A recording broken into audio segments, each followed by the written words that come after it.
welcome to this session, Managing Your Emotions.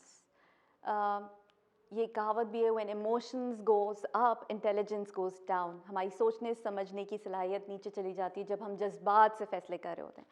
अच्छा, हम बहुत सारे अपने पास्ट इमोशंस भी हम आगे लेके चल रहे होते हैं, वो आगे जाके हमें ट्रिगर कर रहे होते हैं किसी ना किसी पॉइंट पे. आप इमेजिन करें, आपको एक टॉप पे जाना है, एक माउंटेन है, उधर आपने सुना है कि बहुत अच्छा सीन है, आपको ऊपर जाना है, मगर आप ऊपर हाइक करके जा रहे हैं और इमेजिन करें आपके पास बहुत सामान है, बहुत लोड है, you are carrying a lot of emotional baggage. Past का आपका ट्रॉमास है, फियर है, सैडनेस है, एंगर है, ये सब लेके आप जा रहे हैं, आगे चलना चाह रहे हैं, आप ऊपर जाना चाह रहे हैं और आप थक रहे हैं, आपका सांस फूल रहा है, आपसे आगे नहीं चला जा रहा. तो इमेजिन करें हम लाइफ में अगर इतना ज़्यादा इमोशनल बैगेज कैरी करके हम आगे जाना चाह रहे हैं तो आप कैसे जाएंगे. So we need to learn to let go of those emotions from the past because they are not serving us. तो आपको आगे जाना है और आप इतना ज़्यादा बर्डन लेके जा रहे हैं, आपने ये लर्न करना है to let go of those baggage जो आपको सर्व नहीं कर रहा. फजूल में आप वो सामान अपने आप को भी थका रहे हैं और वो लेके आप आगे बढ़ना चाह रहे हैं. तो हमें ये सीखना है कि हम कैसे उसको लेट गो करें, पास्ट के बैगेज को हम कैसे लेट गो करें, बिकॉज ये हमें सर्व नहीं कर रहा, हमें आगे जाने नहीं दे रहा. अच्छा, अगर हमें एग्जाम्पल एक इमोशन को ले लूँ, एंगर को ले लें. एंगर हम सब किसी ना किसी तरह, हम सबको गुस्से से हमारा एक मेजर रिएक्शन होता है. तो एंगर को अगर आप लें, एंगर हमारे चारों क्वेश्चन पे अफेक्ट करता है. आपके 4 क्वेश्चन हैं, एक physical, then there is intellectual, emotional and spiritual. ये चारों चीज़ों को हम अलग अलग एनालाइज करेंगे कि किस तरह से गुस्सा इन पे इम्पैक्ट करता है. देखिए, अगर आप कि एक बिल्डिंग है, उसमें आप एक अंदर बॉम्ब ब्लास्ट हुआ आपकी बिल्डिंग, तो अंदर से तो भी तबाह हो जाएगी, बाहर भी उसका इफेक्ट होगा. तो जब हम गुस्से में होते हैं, हमारे अंदर भी एक मेस क्रिएट हो रहा होता है और बाहर भी हम उसकी वजह से एक मेस क्रिएट कर रहे होते हैं, दूसरों को भी हम उसकी वजह से एक मुसीबत में डाल रहे होते हैं. तो it is very important to control that anger. मैं सिर्फ आपको ये रियलाइज़ करा दूं कि ये एंगर आपको क्या आपके अंदर नुकसान कर रहा है. अगर आप फिज़िकल को ले लें, जब आप गुस्से में होते हैं तो आपकी केमिकल चेंजेस हो रहे होते हैं आपकी बॉडी में, स्वेटिंग हो रही होती है, आपको गुस्से से पसीना आ रहा होता है, पैल्पिटेशन, दिल ज़ोर ज़ोर से धड़कने लग रहा होता है, हाइपरटेंशन. जितने भी देखिए गुस्से के जो ज़्यादा हर वक्त गुस्से में रहते हैं उनको हाइपरटेंशन, ब्लड प्रेशर, डायबिटीज़. और सबसे ज़्यादा जब गुस्से में होते हैं ना, पेट पे सबसे ज़्यादा गट पे फ़ौरन अफेक्ट होता है, डायरिया हो जाता है या फिर कॉन्स्टिपेशन हो जाता है. आप देखें, जब भी आप स्ट्रेस में होंगे या गुस्सा आ रहा होगा, आपको डायरिया, कॉन्स्टिपेशन ज़रूर होगा. उसके बाद ट्रेमर्स होने लगते हैं, हाथ कांपने लगते हैं, बैक एक्स. हमेशा आप देखें गुस्से में तो उनको पट्ठों में दर्द या कंधों में दर्द या बैक में दर्द हमेशा रहता है. It is because of this anger, this emotion.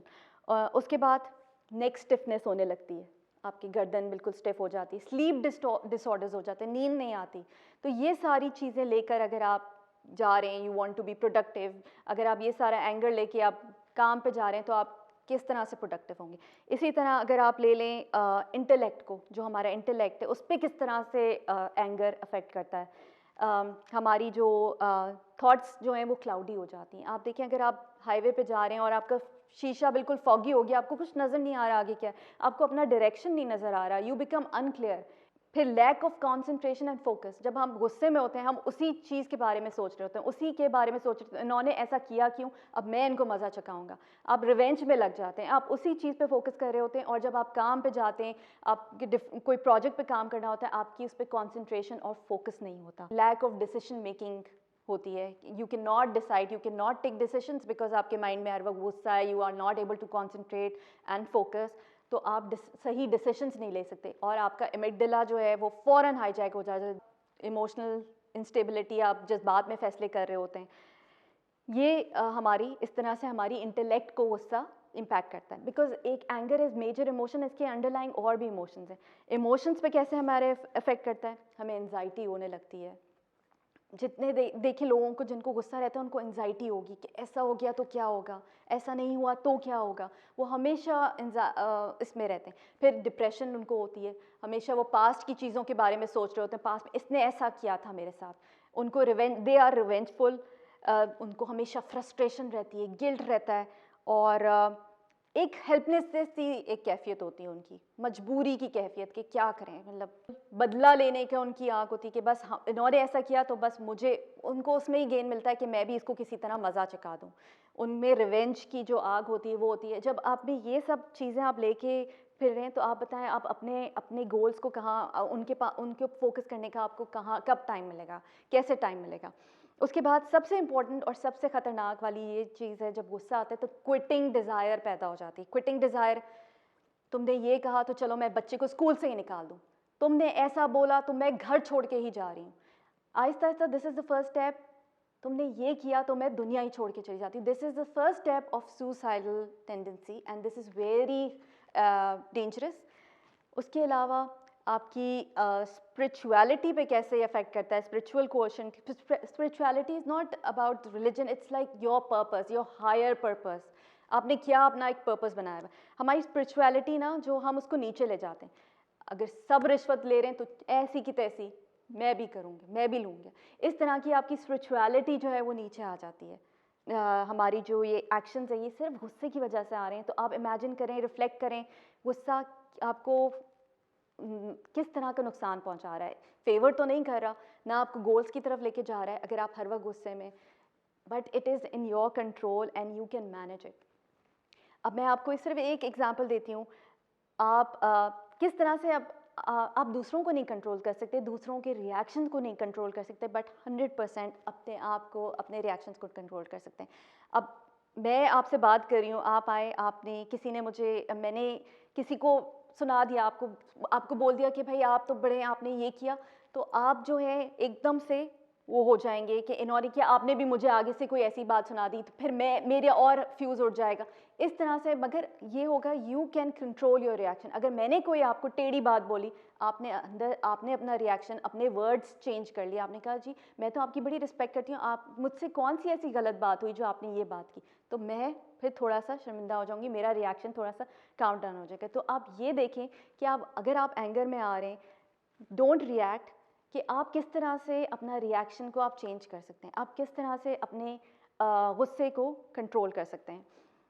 देखें, वर्ड्स भी हम जो इस तरह के यूज़ करें, don't use such words that I am angry. इसका मतलब है एंगर आपको कंट्रोल किया। यू से I feel anger, you acknowledge it कि हाँ मुझे गुस्सा आ रहा है, इस बात से हमेशा मुझे गुस्सा आ जाता है, ये ट्रिगर होता है। You acknowledge it and maybe talk to that other person कि ये जब भी आप बात बोलते हैं तो मुझे हमेशा गुस्सा आ जाता है। तो you have to talk instead of reacting. एक मैं आपको एक एक्सरसाइज बताती हूँ जो बड़ी इफ़ेक्टिव है, मैं अपने क्लाइंट्स के साथ भी करती हूँ, आप ज़रूर कीजिएगा। अपना आप फिस्ट ले लें और उसमें आपने 4 पॉइंट्स रखने। ये ABCS है, इसको आप प्रैक्टिस करें।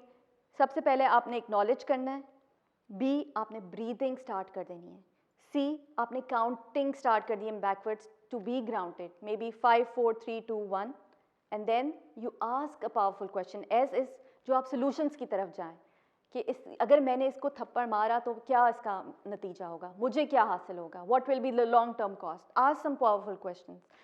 अगर हम अपने आप को 2 सेकंड या 5 सेकंड दे दें जिसमें हम ग्राउंडेड हो जाएं, तो हमारा रैशनल माइंड अपना एक्शन वापस ले लेगा, अपना प्रोसेसिंग वापस ले लेगा और इमोशनल माइंड थोड़ा सा नीचे चला जाएगा। Reflect on your emotions, reflect on your negative difficult emotion जो आपको सर्व नहीं करते, और तो please make a list of them and have a reflection. Thank you, see you in the next.